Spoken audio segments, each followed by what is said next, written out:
5 राज्यों में विधानसभा के चुनाव नतीजे तो 3 दिसंबर को सामने आएंगे। नतीजे जब सामने आएंगे तब मालूम पड़ेगा कि 5 राज्यों में किसकी सरकार बन रही है। लेकिन देश के 2 प्रमुख राजनीतिक पार्टियों की हम चर्चा करते हैं, कांग्रेस और भाजपा की। इनमें सबसे प्रमुख 3 राज्यों के चुनाव नतीजे आने वाले हैं। लेकिन बात मध्य प्रदेश के अंदर 2 नौजवानों की हो रही है, जिनका शपथ पत्र, शर्त का जो पत्र है वो वायरल हो रहा है। ये नॉन जुडिशियरी स्टैंप पर जो शर्त लगाई गई है 1 लाख रुपए का, सरकार कांग्रेस की भी बनेगी तब भी 1 लाख रुपए जीतेंगे, और सरकार भाजपा की बनेगी तब भी 1 लाख रुपए जीत जाएंगे। दरअसल मध्य प्रदेश में कांग्रेस की सरकार बनेगी या भाजपा की, इस बात पर 2 नौजवान पूरी तरीके से अड़ गए। जिद और जुनून इस कदर छाया कि दोनों ने शर्त लगा लिया, कहा कि जब तक सरकार नहीं बनेगी तब तक के लिए 1 लाख रुपए मेरा आप शर्त के तौर पर रखवा दीजिए, और शर्त लगाइए कि मध्य प्रदेश में भाजपा की ही सरकार बनेगी। तो दूसरे ने कहा अब मैं भी 1 लाख रुपए का शर्त लगा रहा हूं कि मध्य प्रदेश के अंदर कांग्रेस की सरकार बनेगी।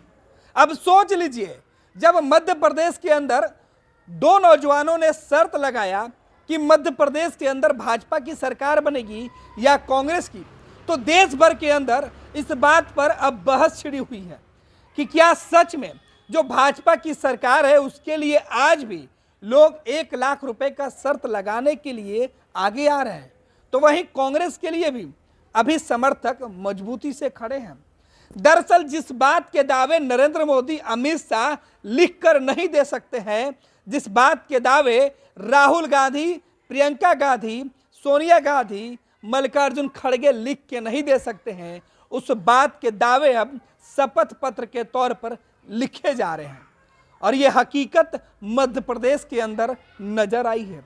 मेरे हाथों में एक शपथ पत्र है जिसकी हम चर्चा कर रहे हैं, जो आपके मोबाइल स्क्रीन पर दिखाई पड़ रहा है।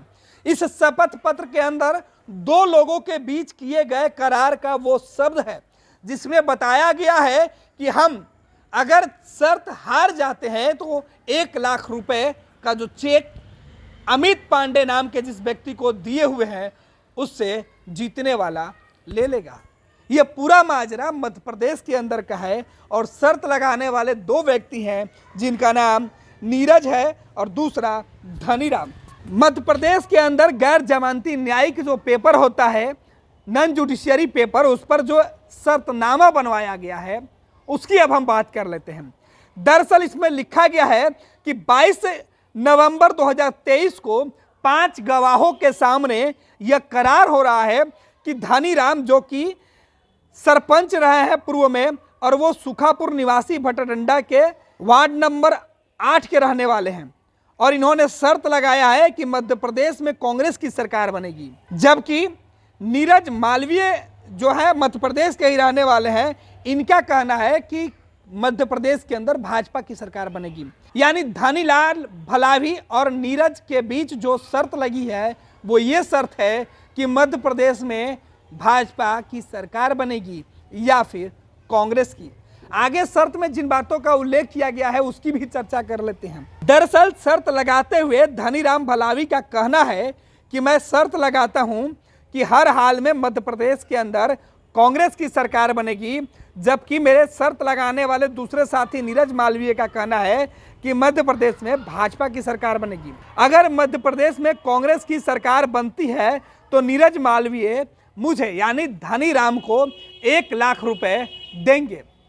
दूसरी, नीरज मालवीय का कहना है कि अगर मध्य प्रदेश में कांग्रेस की सरकार बनती है तो धनीराम भलावी मुझे 1 लाख रुपए शर्त का देंगे।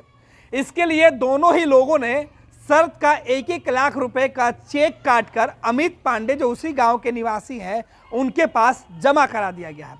और अब कहा गया है कि यह शर्त की राशि जीतने वाला व्यक्ति अमित से प्राप्त कर सकता है। इस बात को लेकर 22/11/2023 को ही 5 गवाहों के सामने हस्ताक्षर किए गए हैं और ये बातें लिखित में है। इसमें अमित पांडे मुख्य रूप से मुख्य गवाह है जिनके सामने यह बातें हुई है, और उन्हीं के पास दोनों ही लोगों के 1-1 लाख रुपए का चेक जमा है। अब आपको हम बताते हैं कि सियासत में इन बातों का मतलब क्या है। दरअसल जिस बात की चर्चा की जा रही है उसमें यह है कि क्या कांग्रेस और बीजेपी के लिए मध्य प्रदेश में जैसे दो लोग आपस में शर्त लगा रहे हैं, इससे साफ है कि क्या नरेंद्र मोदी अमित शाह की जोड़ी हिट है या राहुल गांधी मल्लिकार्जुन खड़गे या कांग्रेस के दूसरे नेताओं पर मध्य प्रदेश के लोगों ने भरोसा किया है। चुनाव के नतीजे जब सामने आएंगे तब धनीराम और नीरज मालवीय की बातों पर मुहर लगेगी, लेकिन उसके पहले जिस तरीके से शर्त लगाकर इन लोगों ने स्टाम्प पेपर पर लिखवा दिया है, उससे यह साफ जाहिर होता है कि मध्य प्रदेश के अंदर सरकार को लेकर लोगों के मन में कई तरीके के सवाल और उत्सुकता भरी पड़ी है।